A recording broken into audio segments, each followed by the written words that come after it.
Hey guys, Andrew here with part 5 of the Legend of Zelda Twilight Princess illustration. Like I said last week, this video is a layer by layer breakdown of the final product. So you guys are going to get to see how I put it together and how it was organized. It's a little messy just because it was the first time I've used gradients and things like that for color.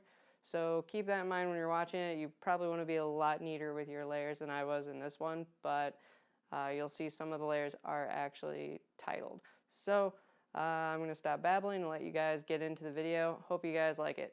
So, like I said, I'm going to get into the specifics of how I colored this illustration. Like I said, this is still pretty similar to the triads and using that kind of like teal and orange and like a purple tones. This is a little bit different than that basic one that I showed you guys in the color wheel video, but you should be able to apply what I showed you in that part to this and kind of get an understanding. So now I'm just going to go in and break down how I colored this. So I'm going to shut off all of my color layers underneath my outlines, except for my background. You can see that I'm using a lot of different colored lines on top of this middle to darker tone of this like teal color. That is my baseline. My first color layer is a gradient. And so you can see I started with this like teal color up here and went all the way across. And I was using the linear gradient tool. When you click on your gradient tool, it's over here. If it's not showing up, you can click on this little triangle down here in the corner. When you hold that down, it comes up with paint bucket, gradient tool, and 3D material drop tool. I'm only familiar with the paint bucket tool and the gradient tool. So select the gradient tool and then you can come up here. When you come up here, you can see that this is a flat color fill, but then there are all of these other different gradient types that you can create. You're not limited to just using two colors with your gradient tool. You can actually do as many as you want, or at least rainbow. You can do all these different options. You can do black to white, you can do like a really light transparent tone to completely transparent, or you can do like I did and pick this one, which goes from opaque to transparent. So you can see how the color starts out opaque over here, and then as it makes its way across the illustration, it actually starts to interact with my background color and change it. And that is a really important thing to note in this illustration. That allowed me to get so many more tones and be much more sophisticated with my coloring than I normally am. The next layer is this orange color. And again, you'll notice it goes from opaque to much more transparent. It doesn't go all the way to completely transparent, but it gets pretty close.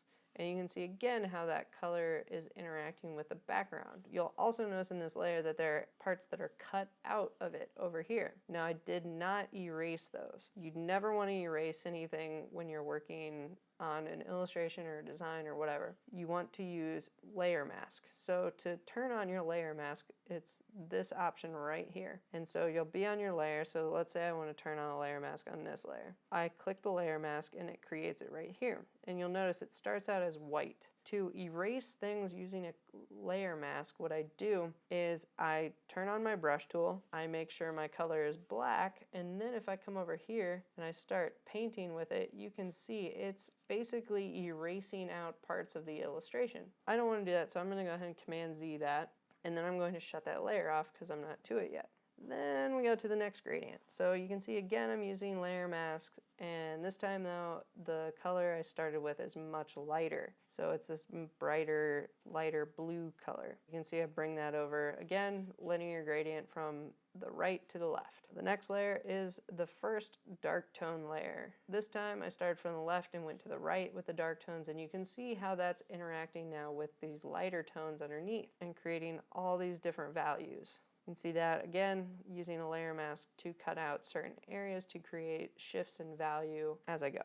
The next layer, this was the one I turned on when I did the layer mask example. So this one, if you're familiar with the Zelda games, Ganon and Ganondorf have like this really crazy red hair. I used a orange color, and this is pretty muted. It's not as bright as these little highlight areas are, but it's enough that it's going to really pop against this darker color in the background. Next, we get into the first radial gradient. And so if you want to turn on your radial gradient, what that is right here. I'm going to give you guys an example, and I'm going to go all the way up here to the top to show you. So I'm going to make a new layer, and I'm going to start my gradient right here. I hold down shift so I can get a straight line. It really doesn't matter though with the radial gradient because it's going to create a gradient emanating out from this point. So you can see that it starts here, and in the very center it's opaque, but then as it goes out it gets less opaque and it becomes much more transparent. So now I'm going to delete that layer, yes, and I'm going to go back down here.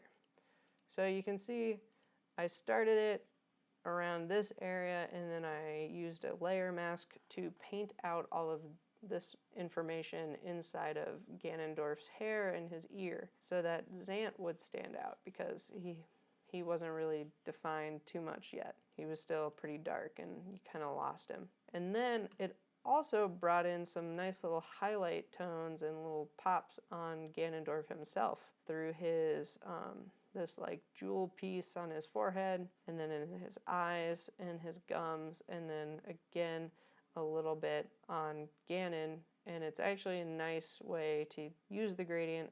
Next, we have the next radial gradient, and so this one is in the middle, and I used close to the same tone as over here on this gradient, but a little bit brighter. And I used that from here and had it just go out. What that did is that created a lot more contrast between the light spirits and the darker side of this illustration, which allowed me to really kind of separate the three portions of it. It clearly kind of separates the middle from Ganon, and then it also over here separates this side from the background. You can see the difference in tone, how this is a little bit brighter and this is a little bit darker. Now if I had used a solid color and just gone with this, or even this would pop so much more than I want it to, and would probably distract you from other parts of the illustration. And I didn't want to do that. So that's another reason why I used gradients. Next we have the last radial gradient. And you can see Zelda starts to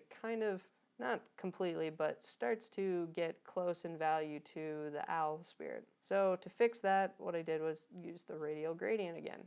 And this time I used white. And so what that allowed me to do was use the layer mask and paint out all of this area of white so that her dress would pop against this lighter background. And now we're finally to some of the fun part. The initial pattern was cut right down the middle, similar to the piece I did my sophomore year. But the thing is I did not like the hard split right down the middle. And that is what initially led me to start messing with gradients. So you can see the gradient goes from this lighter tone to this darker tone. This lighter tone is the same light blue tone that I started with, and it changes to this like neutral purple. And then the last few color layers are just some pop areas, like this is the Triforce. I just made it a little bit brighter so it would stand out. These are the white. I lied in the color wheel portion of the video. I said I used white as a pop color on the left side, and it turns out I didn't.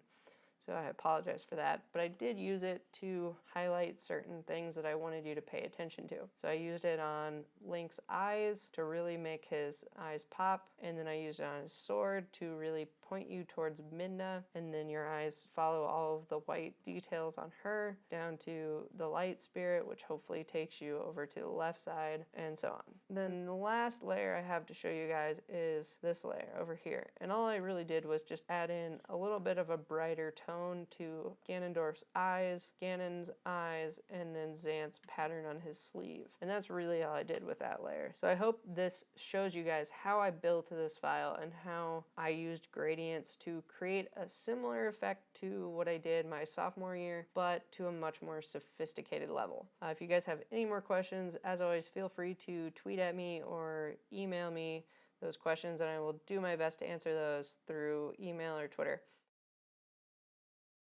Hey guys, thanks so much for watching. Hope you learned how to keep your file a little bit more organized than mine, and I hope you guys got an understanding of how I break down my files. Next week, I'll have a super fun, super short video for you guys related to the Legend of Zelda piece. It's in the same vein as the Terminator video, so stay tuned for that. Also, heads up, my website is now SchmandrewART.com. A Thompson illustration will still get you to this website, but this is the primary domain now. As always, you can sign up for my email newsletter if you go to my website and scroll all the way down to the bottom and sign up down there.